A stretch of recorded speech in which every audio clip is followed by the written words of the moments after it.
Hey, today is the Youth International Day, and in this special occasion, I want to tell you that Israel killed 24% of youth in Gaza Strip.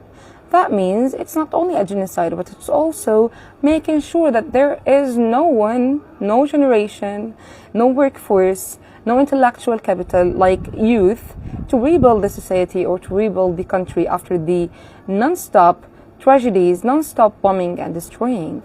So while youth around the world are building their lives, building their countries, having chances, having opportunities to work there and here and to study more and to learn more, our youth are under rubble, are in tents, are killed, are missed, are took as hostages and tortured in the prisons, in the Israeli prisons. So I don't think it's fair to celebrate Youth International Day anywhere on this planet while a huge number of youth in Gaza Strip are struggling to survive and then at the end being murdered.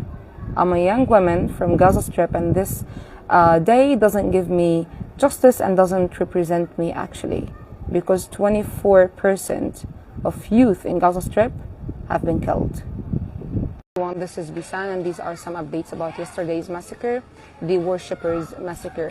So the civil defense did not find any completed body. No completed bodies for more than 100 people are killed.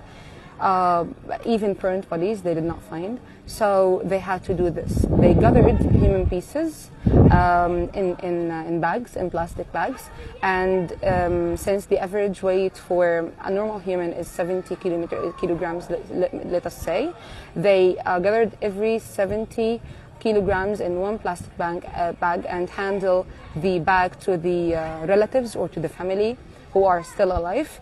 And for children, they gathered between 30 to 35 kilograms of human pieces in each bag, so they handle it also to the mothers, fathers, or the relatives. But despite this, they did not find enough human pieces. This is simply because of the new weapon that the Israeli army used to commit this massacre. The army dropped 3 bombs. Each bomb weighed more than 2,000 pounds. So that's 6,000 pounds over a closed and a small place and crowded place. And the heat of the explosion was more than 7,000 Celsius degrees. So the human bodies and pieces melted. If this is not a Holocaust, if this is not a genocide, then please tell me what. Please tell me what. I'm just waiting for any answers. This is the first update. The second one is that the Israeli army is trying all the time to mislead you and to tell you that these shelters, these mosques, these schools are used by Hamas. And this time, I mean, they said that after the bombing of schools in Sirat, the bombing of schools in Deir al-Balah, and much more. But this time, they did not lie in a perfect way. They missed something, because they provided a list telling that these are the Hamas members who were killed in that bomb and bombing or targeting of this mosque of the worshippers al-Fajr prayer. Then appeared that they've published the same names before. So these people, the listed people, were killed aslan before in another massacre. And then the resistance groups and Hamas and all the political parties in Palestine announced that no fighters, no resistance fighters are between civilians or among civilians. Okay, they were told to be away from any civilian place, civilian shelter, so the Israelis don't have an excuse to kill the civilians. They are lying. The third update is that the Security Council is holding a meeting today to talk about this massacre.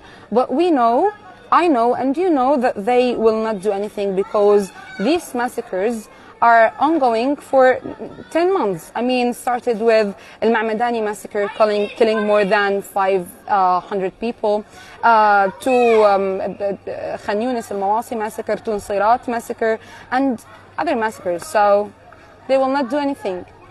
You need to stop Israel. You need to boycott Israel. You need to tell Israel that it is a genocidal state that needs to get out of Palestine because it's an occupation. That's it.